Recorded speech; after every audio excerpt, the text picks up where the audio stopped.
الصلاة خير من النوم. السلام علیکم ورحمۃ اللہ وبرکاتہ. ناظرین، آج کی ویڈیو میں ہم شب برات کے متعلق کچھ گفتگو کرتے ہیں. آج ہم آپ کو بتائیں گے کہ شب برات کا کیا مطلب ہے اور اس کے کیا معنی ہے، شب برات کی کیا حقیقت ہے اور کیا فضیلت ہے، اور شب برات کے اعمال کیا کیا ہیں، اور شب برات کی کیا بدعات اور کیا رسومات ہیں. آپ سے گزارش ہے کہ اس ویڈیو کو آخر تک ضرور دیکھیے گا اور صدقہ جاریہ کی نیت سے شیئر ضرور کیجیے گا. تو آئیے شروع کرتے ہیں.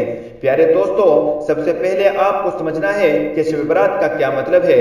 شعبان کے مہینے کی 15ویں تاریخ کی جو رات آتی ہے اس کو شب برات کہتے ہیں، اور اس رات کو لیلۃ المبارکہ یعنی برکت والی رات، اور لیلۃ الرحمہ یعنی رحمت والی رات، اور لیلۃ المغفرہ یعنی مغفرت والی رات، اور لیلۃ البرات یعنی شب برات کہا جاتا ہے. اور ہمارے یہاں یہی آخری نام یعنی شب برات کا نام مشہور ہے.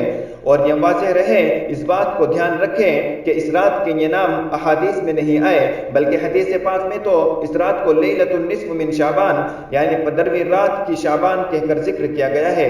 بڑے بڑے علماء کرام نے اپنی کتابوں میں مختلف ناموں سے اس رات کا ذکر کیا ہے. انہی میں سے ایک شب برات کا نام بھی ہے.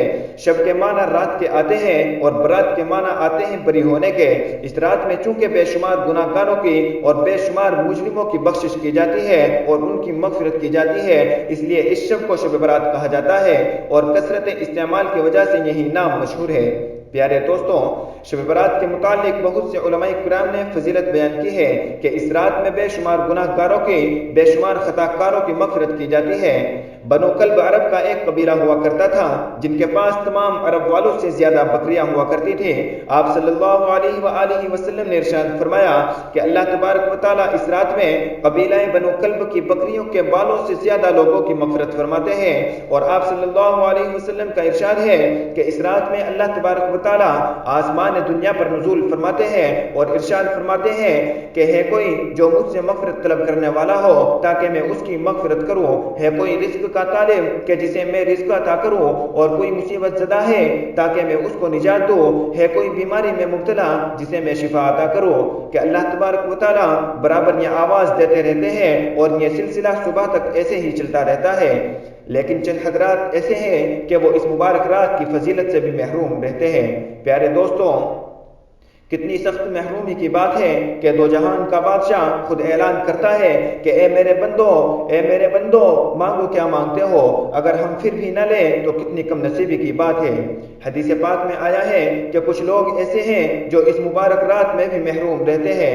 پہلے نمبر پر آتا ہے کفر اور شرک کرنے والا، یعنی جو شخص کفر اور شرک میں مبتلا رہتا ہے اس کی مغفرت اس مبارک رات میں نہیں ہوتی اور وہ اس مبارک رات میں محروم رہتا ہے. اسی طرح جو انسان کینہ بغض اور قطع تعلق ہو، یعنی رشتہ داری توڑنے والا، آپس میں اتفاق نہ رکھنے والا اور عداوت اور دشمنی رکھنے والا ہو، تو وہ بھی اس مبارک رات کی فضیلت سے محروم رہتا ہے.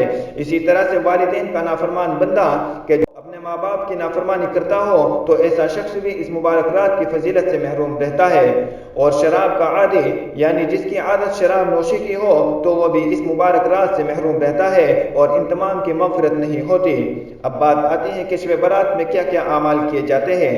میرے معزز ساتھیوں، شب برات کا کوئی خاص عمل مقرر نہیں ہے. جس طرح سے آپ کا دل چاہتا ہے آپ عبادت کر سکتے ہیں.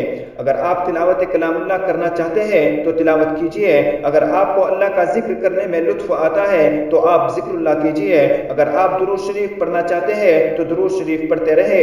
اگر آپ نفل نمازیں پڑھنا چاہتے ہیں تو نفل نمازیں پڑھیے.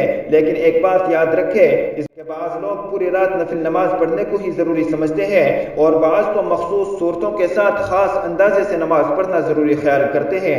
یہ باتیں بے بنیاد ہیں. قرآن حدیث میں اس طرح کا کوئی ذکر نہیں ہے. البتہ 15 شعبان المعظم یعنی شب برات کا روزہ رکھنا افضل بتایا گیا ہے. اور عبادت میں جس طرح سے آپ کا دل چاہتا ہے اسی طریقے سے عبادت کیجیے. لیے شب برات کی عبادت کا کوئی مخصوص طریقہ مقرر نہیں ہے۔ پیارے دوستوں، بہت سے لوگ شب برات کے موقع پر عبادت کا تو خوب اہتمام کرتے ہیں مگر گناہوں سے بچنے کا اہتمام نہیں کرتے، بلکہ آج کے زمانے میں تو اس رات کو ایک تہوار کے طور پر منایا جانے لگا ہے۔ کہیں پر حلوے بنتے ہیں تو کہیں نئے نئے کپڑوں کی نمائش کی جاتی ہے، کہیں آتش بازی کی جاتی ہے تو کہیں اپنے گھروں کو روشن کیا جاتا ہے۔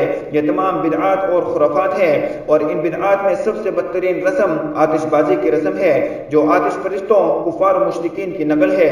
اس شیطانی رسم میں ہر سال مسلمانوں کی گاڑھی کمائی آگ میں جل جاتی ہے، اور یہ بھی یاد رکھیں کہ یہ آتش بازی 3 بڑے گناہوں کا مجموعہ ہے۔ نمبر 1، اسراف اور فضول خرچی، کہ قرآن پاک میں فضول خرچ کرنے والوں کو شیطان کا بھائی بتایا گیا ہے کہ جو شخص فضول خرچ کرتے ہیں تو وہ شیطان کے بھائی ہے۔ اور دوسرا گناہ کفار اور مشرکین کی مشابہت اختیار کرتا ہے۔ حضور پاک صلی اللہ علیہ وسلم کا ارشاد ہے کہ جو شخص جس قوم کی مشابہت اور ان کا طور طریقہ اختیار کرے گا تو اس کا شمار، ان کا حشر انہی لوگوں میں ہوگا۔ مگر افسوس ہے ہماری زندگی پر کہ ہر چیز میں ہم کو غیروں ہی کا طریقہ پسند آ رہا ہے۔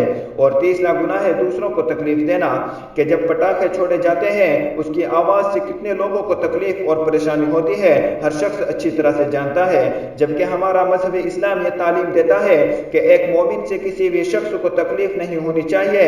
حدیث پاک میں آپ صلی اللہ علیہ وسلم کا ارشاد ہے کہ صحیح مومن وہ ہے جس سے تمام لوگ اپنی جان اور اپنے مال پر مامون ہو اور اس سے بے خوف و خطر رہے۔ آپ اندازہ لگائیے کہ یہ آتش بازی کتنے نقصانات کی جڑ ہے۔ اللہ تبارک و تعالیٰ پوری امت کو صراط مستقیم پر چلنے کی توفیق عطا فرمائے اور تمام بدعات اور خرافات سے حفاظت فرمائے۔ پیارے دوستوں، آپ سے ایک گزارش ہے، اگر آپ نے ابھی تک ہمارے چینل روحانی مجلس سہارنپور کو سبسکرائب نہیں کیا ہے تو ضرور سبسکرائب کر لیجئے، اور صدقہ جاریہ کی نیت سے اپنے عزیز و اقارب اور دوست و احباب میں ضرور شیئر کیجئے گا۔